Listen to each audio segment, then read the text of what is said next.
Hi, I'm John Twist of University Motors.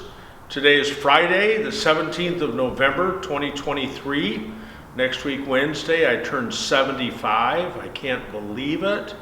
I can't believe it. If you imagine that life is like a fuel gauge and it goes full, 3/4, half, quarter, empty, I'm at the quarter mark, right? And like on most MGs, you don't know where in this area, just past quarter, and maybe a little past empty. You don't know where empty really is until you get there. Most everyone has discovered where empty truly is on their MG. Sometimes it's not at E, sometimes it's above E. Of course, in that case, you're reminded of what your grandpa told you. It's like, kid, if you're gonna drive on half a tank, drive on the top half. But that's not what I'm here to talk about. I'm here to talk about rebuilding H-Type carburetors.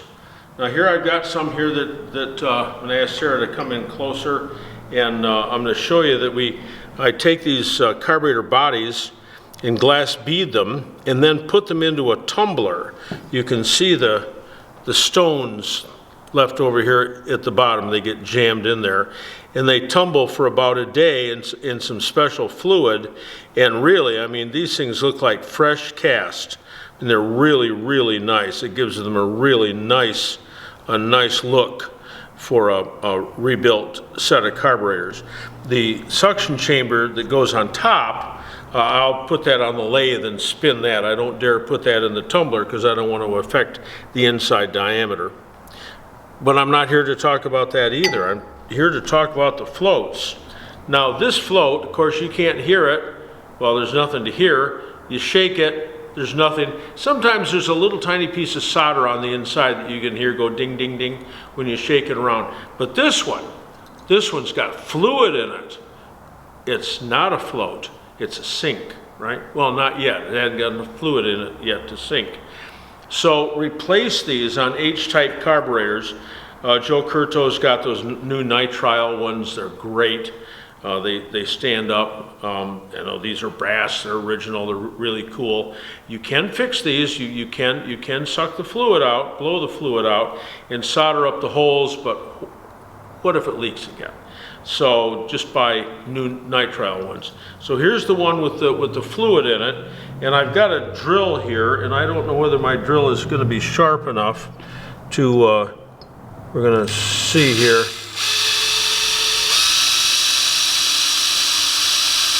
We're going to drill through the top of this. There we go. Okay, now we're going to drill through the other side. Don't try this at home. And whenever you're holding something with one hand and drilling with the other, it's a certain recipe to have the drill move and drill right through your hand. So here I've got a hole on the top, or on one face and a hole on the other face. If I turn this upside down, ooh, stinky old gasoline. So again, if you're really cool, you can get out your soldering iron and you can solder this all back up and solder the two holes that you had to drill smaller holes. But I'm not going to do that because this is not my car, it's a customer car, and he doesn't want to have to suffer a sunk float. So I'll charge him for the two new nitriles so that they're matched. So that's it.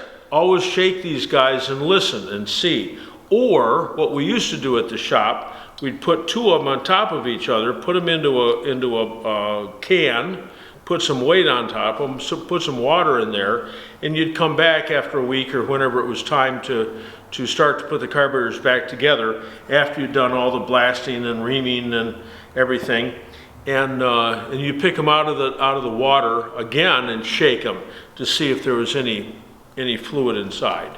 And if there was, you simply would replace the float. So if you got a tune-up, anytime you got these guys out of the car, hey, shake them. Make sure that they're still fully flotating. Oh man, does this reek! So until later, safety fast.